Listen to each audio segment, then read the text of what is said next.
Hi, everybody. It's National Popcorn Day. So get your popcorn. I've got Johnny waiting for us on the other side, and we've got some good news for you. Be right back right after this.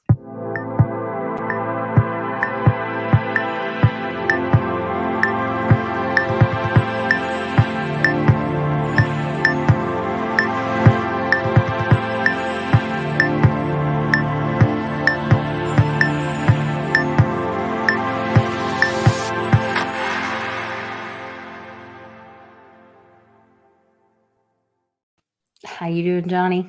Got your popcorn? I was eating popcorn right before we got on.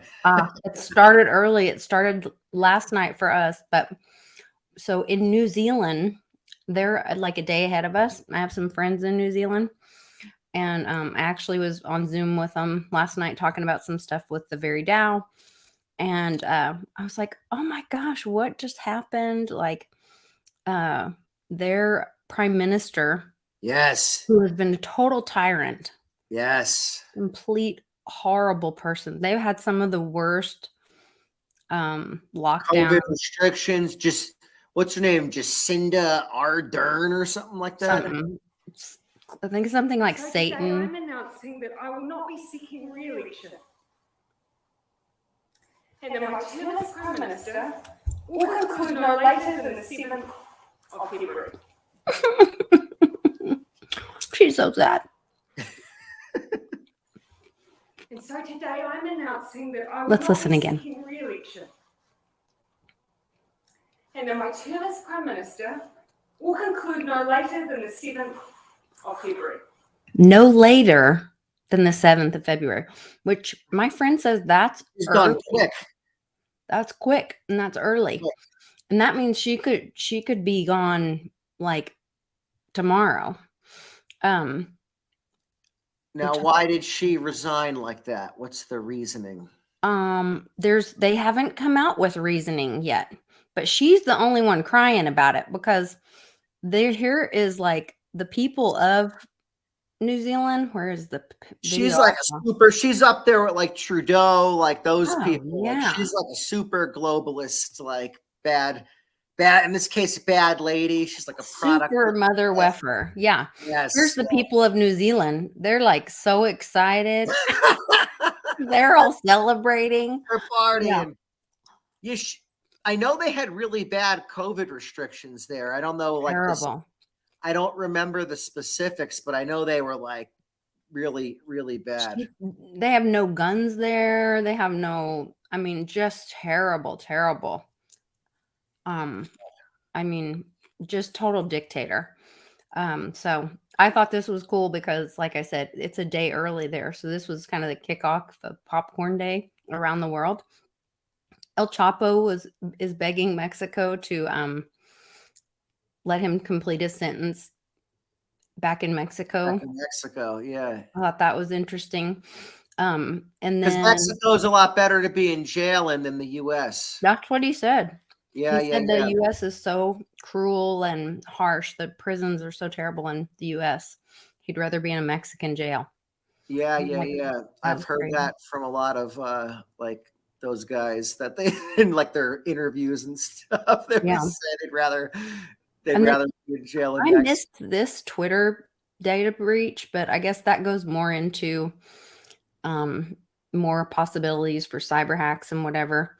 This was interesting. The FBI admitting to the level, and I think more of the collaboration with the private sector. And I think the sophistication of the private sector is improving, and particularly important, the level of collaboration between the private sector and the government, especially the FBI, has, I think, made significant strides. Pretty much every technology we could talk about today, we see both great opportunity but great dangers in the wrong hand. Yeah, you think? That was crazy. And then there was, all the news, debt ceiling stuff. Yep. Yeah, I don't know if this is real or not. Il Donaldo Trumpo posted this, but I don't know if that's true. The debt ceiling stuff. So what are they now? They're into like the emergency funds, and then I guess if there's no resolution by June 5th, the government runs out of money. Completely. Yeah, they're spending like their retirements and whatever to extend it through June 5th is the worst day. So basically, they're spending all the money in the retirement accounts right now. Yeah. But so what I saw, and I sent this one to you. So that's what they're admitting to. Yes, what they're admitting to, yeah. And I guess the SEC finally charged Sam Bankman-Fried with something. I'm like, wow, great timing, guys. Now, do you see he's claiming that the U.S. exchange was solvent, and there's information that it's solvent, and that was what I saw him coming out with. I saw tweets from him like today. Well, he's been saying that for a while. Yeah. Well, and all the meanwhile, heavy about it again today and yesterday. Well, so I did a whole thing on it yesterday about how like Jay Clayton has this law firm that's like quietly buying up. So all these entities, they're not going bankrupt because of FTX. They're restructuring in bankruptcy. And then their all their assets are being bought out for pennies on the dollar by specifically this one company that Jay Clayton owns, who's a former SEC head, actually the guy that went after Reggie. People think they go after Gary Gensler now, but he's just like, he's the puppet that's put in place now while the system's failing.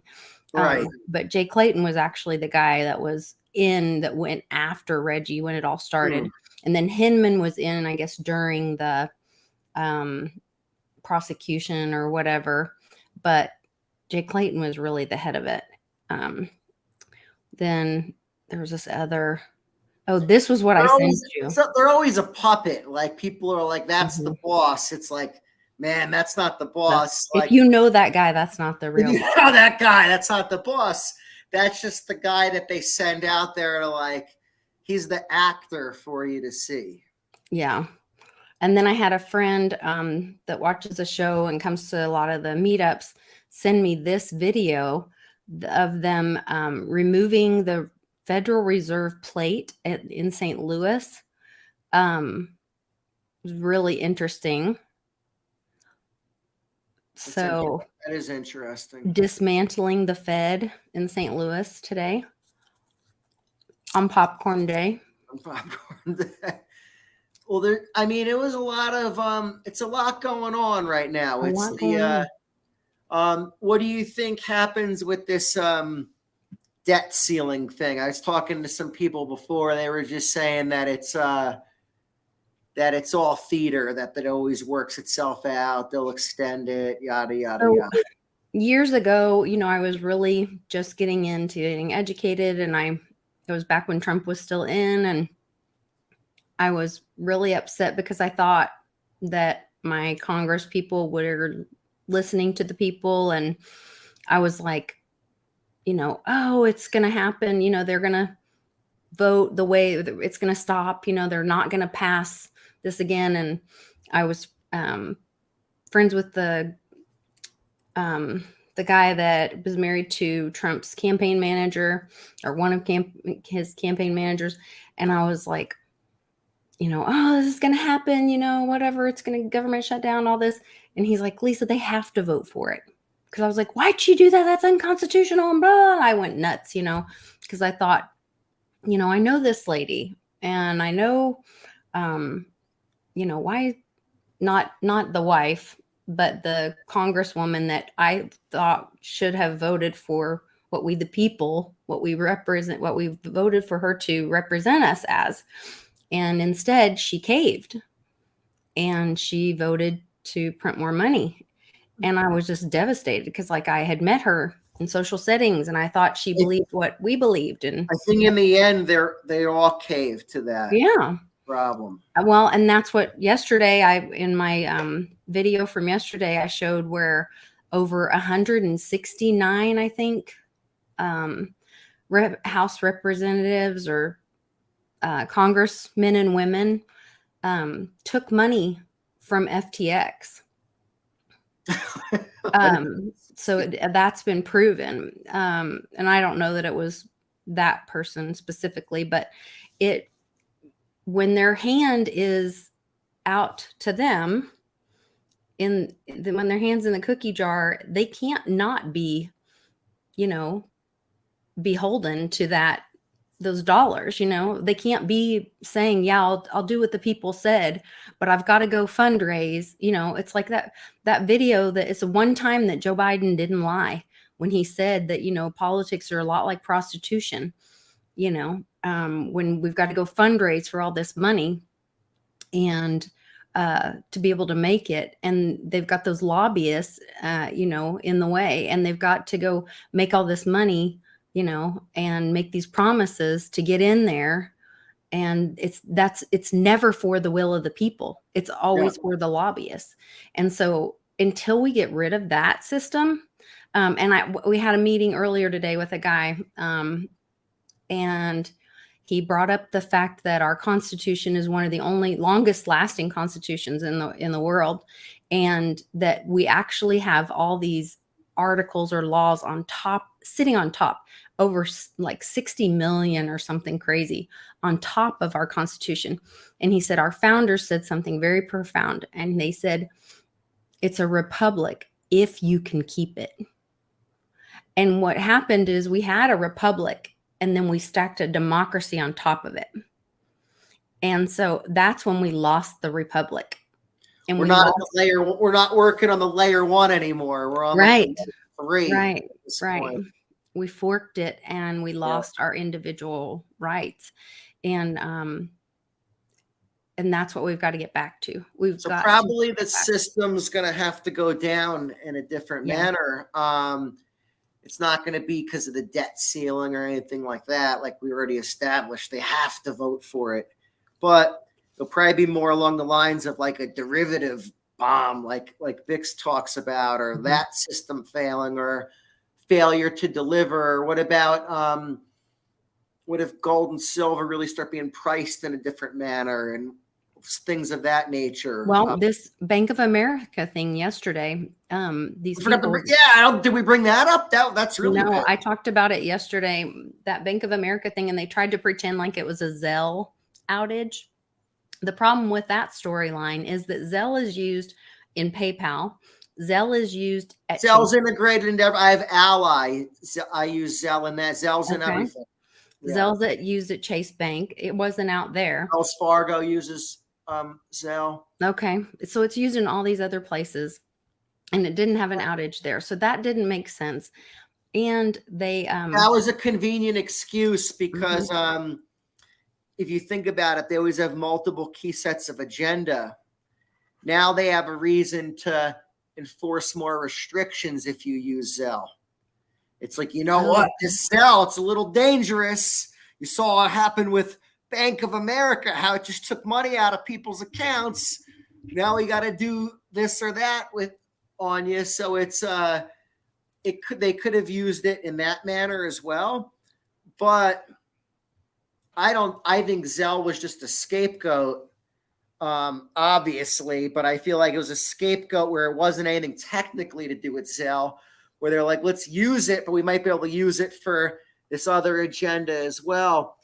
What really happened was probably their systems got hacked, obviously, kind of like the airline thing the week before. So let me show you this video really quick. This girl has a credit card with Bank of America, and she locked her credit card, and she started getting notifications of, well, let me make sure I'm sharing the right thing. She started getting notifications from the locked credit card saying that somebody was trying to use it. So and what they said was, it's just that Zelle, it's that your payments haven't posted between the 13th or the 14th and the 17th. Don't worry. It'll all, settle out in a couple days, whatever. Well, she shows this streaming where they obviously got hacked, because it's just, here it is. Can you see this where it's just showing all these notifications where someone's trying to get into her account and make transactions?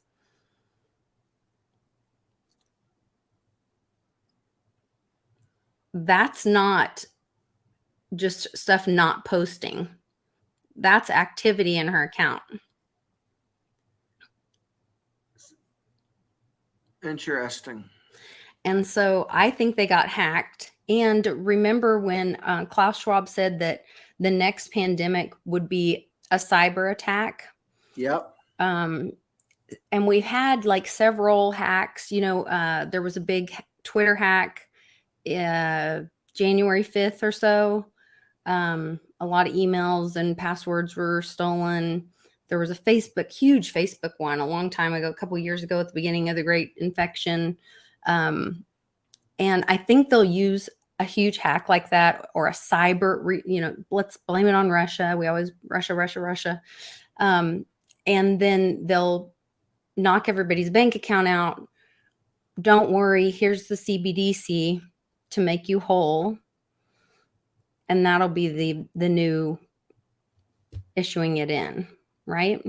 They got to do, yeah. I mean, the more they scare people from the regular dollar, now they could scare people and say, well, if you use this other currency, you wouldn't have the insufficient funds charges because we will credit it right back. They'd use excuses like that to help roll it out. They'll use, the thing is, like, I don't know what these people are capable of. Like, they're definitely going to pull something crazy, I feel like, on everybody to like roll this thing out. Now, I've always said that it'd be really easy to get everyone to use it because they would just tell people, download this app to claim your free money and then transfer your money and you'll get more or something like that for a period of time. So and it's just numbers on a screen and they could just manipulate this new system a lot easier. So I could see them definitely doing that. It'll be easy for them to get people to use it. But I feel like they need all these events to set the stage for why. Because then it's like easier to pacify the people if they could point to all these reasons. I wonder what the people will do. I saw a video the other day of this lady, and I use lady, that term loosely when I describe this young lady. But she was not having it. She went in the bank with her paycheck to cash it. And there were so many overdraft fees that once they cashed it, there was nothing left. And so they just kept it and gave her no money back. And they explained to her, well, you had so many overdraft fees that there's nothing for us to give you back. And she climbed over the counter and was going to physically assault them and took the paper check back and walked out of the other thing, like threatened them physically. And she was not having it.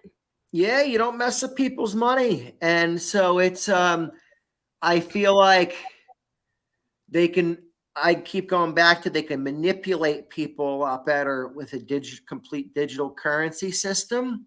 And then they don't need the bank tellers. It's just money that hits your account. So there's no one really to talk to. It'll just be a thing in the app. That way it keeps the employees, I guess, because they know, like, if people stop getting the money, like, these people at the banks are going to get like attacked and stuff. You know what I mean? Like, you'll see a lot more situations like that happen. So that'll be a reason to manipulate the employees because they got to manipulate everybody. You know what I mean? Everybody's going to be like, well, why? If people really think about it, well, why are we switching to this new thing? So that they have a story for everybody. And then the people, they're just like, come claim more. And then I feel like you'll really start to see the inflation ramp up once they roll this thing out. And then I guess that's the only thing that'll get people to realize they were had. I feel like they'll get most of the people to use this thing because they'll sell the convenience of it to people. Well, and speaking of the hyperinflation, so the Saudi Arabia just announced that they are going to be accepting, they're no longer accepting only US dollars for oil. And that was, the underpinning. The US military was protecting Saudi Arabia for just that reason. That was, that was the strength of the dollar, was the US military, because the US military was protecting Saudi Arabia to make the petrodollar. And so the petrodollar is dead now, with so many countries going to gold now, and Russia exchanging with China, making deals, the digital yuan flying around. Like right now, there is so much currency and options in currency.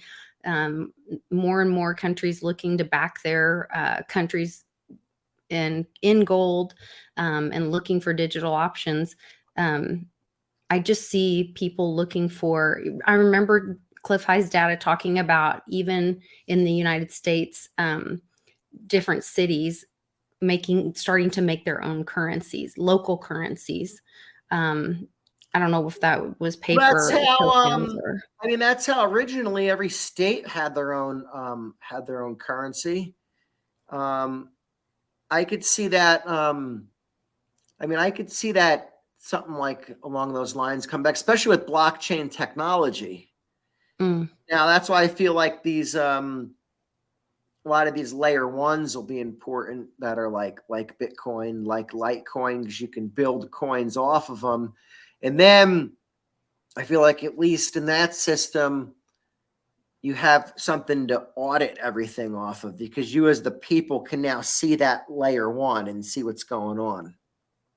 So could a state scale that fast? Like, let's say a state that's a little more forward thinking, like Wyoming, that's doing things like they have laws in place to form DAOs, and they could say, like, Wyoming is a DAO and we're issuing these NFT tokens, and every citizen of Wyoming has a token, like your voting token or whatever.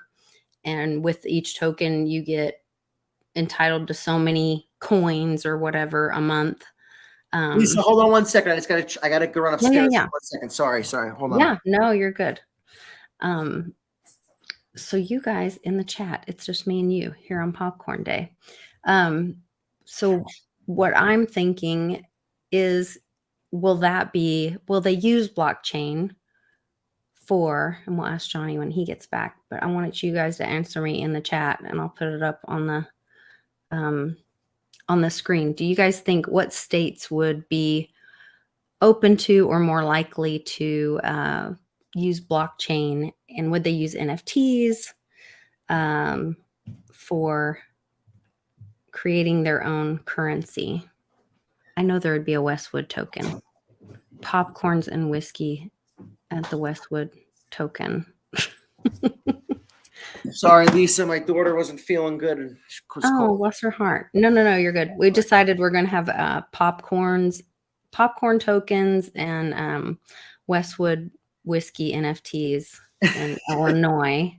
So Tom says Texas would be a good place. I was asking him in the chat, what states do you think would be more open to that? Would that be something where some, would some states become like a DAO, and what would that look like? Would they use blockchain for their own currency, and kind of what I think they should, and I think each state, like, maybe depending on like the raw materials it has or the resources. Oh yeah, there are natural resources in that state, right? And that could give the currency in that local area more power. Like, if you have a lot of natural resources, and you could somehow like back your currency by that in some manner or involve that, then your currency should have a lot more value than one that's in a urban area where there's no natural resources or things of that nature. Yeah, because you could even have the community contribute in that way. Like if, somebody wanted, we had to talk about this on World Blockchain Roundtable one day, where like, if I wanted to, instead of paying taxes, I could, you know, maybe I had a truck and I could plow snow with it as my contribution. And that could be, I could earn tokens towards my contribution to the city or the state or whatever. And that could be like part of my staking contributions or whatever. That'd be a cool idea. Or, you know, or I could be a teacher. That could maybe like level the field a little bit for people that maybe some people could just contribute more financially, where they're putting up more money per se. But then if you can't put up the same money, maybe you can, like you said, you can contribute in another manner or do something that gives you that same stake. And now, or somebody's a farmer and they can contribute with food to the society, or people could contribute with their resources. All ideas, I think it would works a lot better where there's a lot less people. Yeah. In an area where there's more people, especially like where in the Northeast, there's really not much natural resources, I guess, except like the ocean. So you do have natural resources with that, but there's really not much on the land per se. So I guess like, and there's so many people, I don't know if I could see it working in the Northeast, but I could see it working like, like in Wyoming, like more, I could see it working more like in the heartland and more out in like the middle of the US than like if it's really jumping in population. I feel like a lot of people too, they're got so like, I don't know, like lazy with stuff. So I feel like, but even people have skills that they can, you know, somebody can cut somebody's hair, somebody can do somebody's, you know, I was gonna say do their taxes, but nobody wants to do anybody's taxes, you know, but those whatever the new system is, I guess there'll be some system of accounting still, right? Some kind of something. Yeah. Whatever those systems are. But helping each other out, clean their house, you know. I could see it working in certain areas for sure, but certain areas, no. But I guess in the end, shouldn't that be like more, I guess, how it should be? Because like until the federal government took all this power, it was more about like the states' rights and all that. Like in the community. Now it became like, hey, what this state's doing, the other state has to be doing. It's like, wait a minute, the people have different values. It's kind of a different world. You know what I mean? Like, why do they have to do the same thing? Yeah, I did hear, I think maybe it was Sean telling me, I can't remember. Somebody was telling me about there's a movement for like California, this big movement for basically like the whole state of California to divorce mostly just the big cities of California, and to kind of walk away from that. And I know there's some other states that are kind of trying to walk away from kind of those big cities. And then there's a big movement. There's a senator or representative here in Oklahoma that's trying to pass a bill for us to basically divorce the nation. There's a whole Divorce America movement going on, which I think is interesting. Which I think is more about leaving the DC swamp, you know, Fed. So I was excited to see that video today where they were dismantling the Fed. Just exciting times, you know, we've never seen stuff that's going on right now. We're living in wild times. It's like who knows what comes next. I know, it is crazy. I feel like a lot of this is definitely bullish for hard assets like Litecoin, like Bitcoin, like gold, like silver. I feel like that narrative is starting to play out. You're seeing it more right now, I guess, in like gold. Gold prices kind of going up pretty high, back up to like an all-time high. So that's at least exciting. I feel like, and it's gonna, I feel like there was such like a pump narrative with cryptos, and it was like to distract people from that, the sound money and the get out of the system narrative. But as time progresses, Bitcoin, Litecoin, they're hard assets. There's a limited number of them. There's energy required to create them. The price will go up. I mean, it's kind of just like they only print so many of them. There's only so many places to go, like with people's money that are liquid. So like it or not, Bitcoin is really liquid. Like I argue that it's like one of the most like liquid assets out there because of how you can use it, and you know, the market cap, all those things go into it. Litecoin's liquid, but obviously, you know, if you have $1 billion of Litecoin and you need to move it, it's going to be a lot harder than moving $1 billion of Bitcoin, just because of like the market cap. But still, for normal people, it's really liquid because you can buy it, sell it, trade it, spend it, do all this stuff with it. So yeah, it's going to be exciting for hard assets, I feel like, in the next few years. Yeah, and with the housing prices moving down too, it's a change in the market structure. Like there's so many things moving in different directions. It's not all. What's that? Pimpy has been saying cryptos are pumped to keep people from gold and silver. I wouldn't really say cryptos are pumped anymore because they're really off their all-time highs. Mm-hmm. And they kind of hit at least a medium-term low. I don't know if it's the low forever, but they definitely hit a low for now. Like Bitcoin's back over 21K, but it was at 69K. Litecoin was at $400. So I mean, but they definitely do want to keep people from gold and silver as well, because I guess they'd rather have people in cryptos because they can track it better and they can kind of control it better. Gold and silver, more of a peer-to-peer system. The problem is that gold and silver, it's not really super liquid for regular people, I guess. Like, yeah, you can trade some of it, but like, you know, Bix always says, well, make friends with your local coin dealers. Okay. And a couple of them. What if those guys run out of money to pay you with? You know what I mean? Hold on one second, Lisa. Hold on. Yep, you're good. Johnny's holding the fort down over there. So this is Pimpy in the chat on the other side of things. So if you guys aren't already following his channel, make sure you go over and follow the other side of things and subscribe to his channel. He's going to come on. Must have got one of his channels back. He got put in the YouTube censorship jail the other day.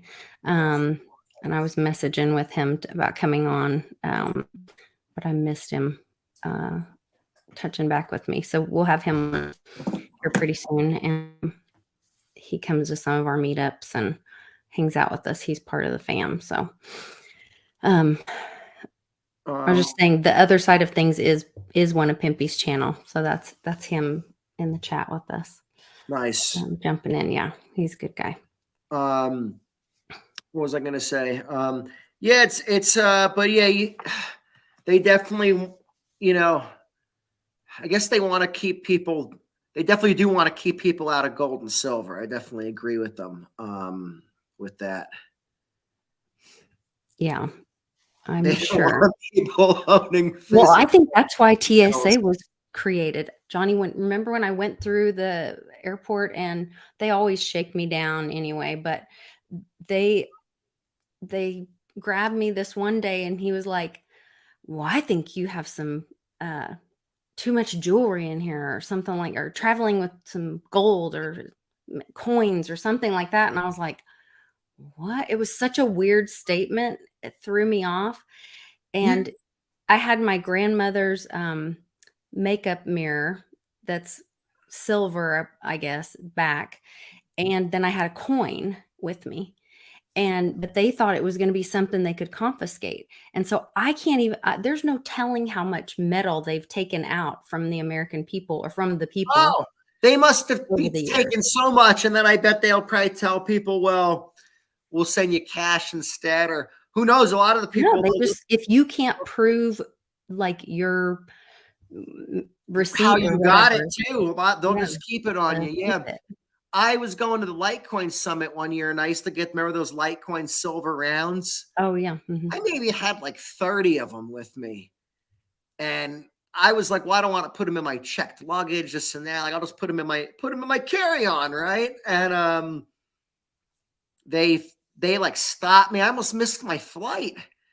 I was like, it's just 30 ounces of silver. Like, they're all the same.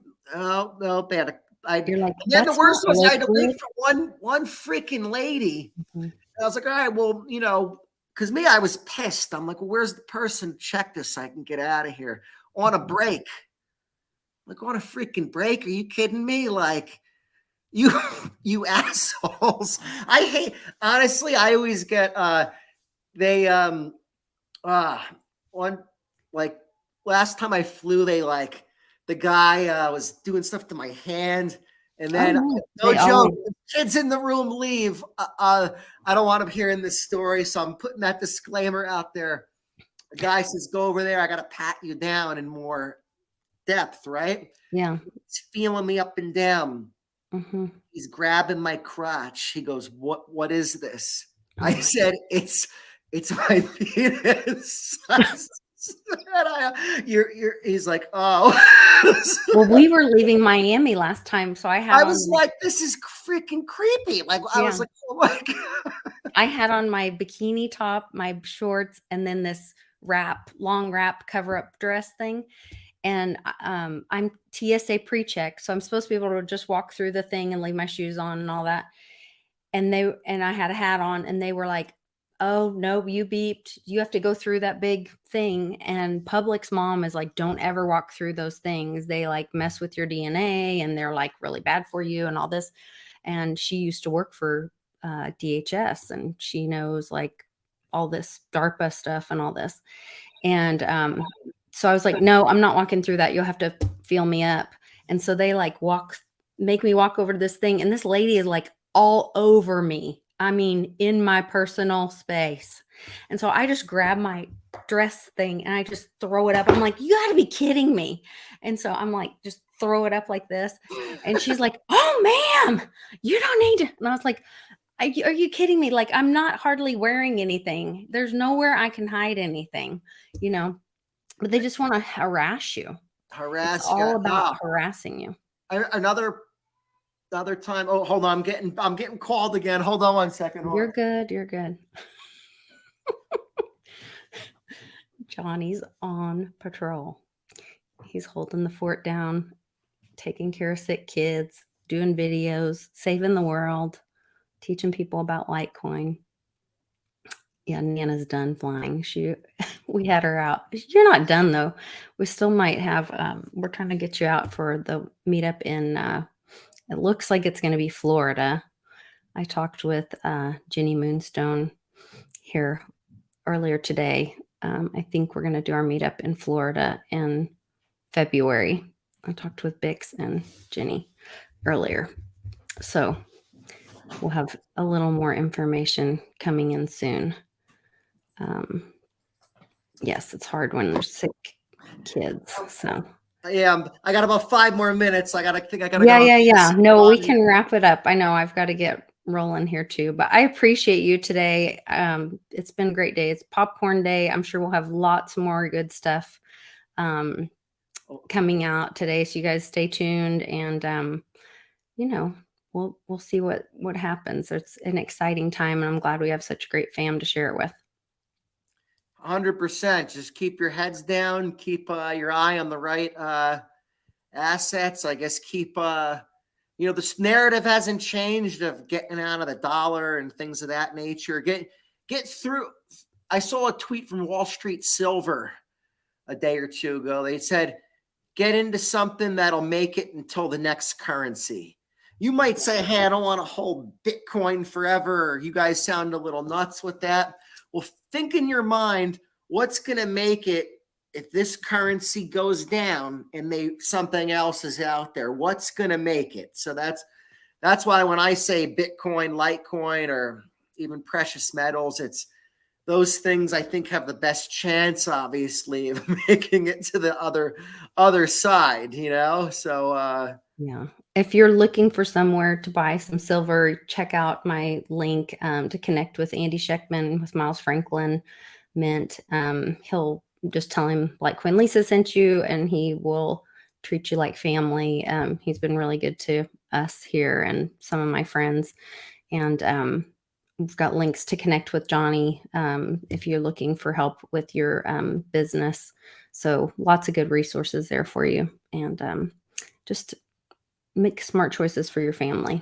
We're all getting through this together. So we'll see you guys on the other side. Take care. Bye. Later, guys.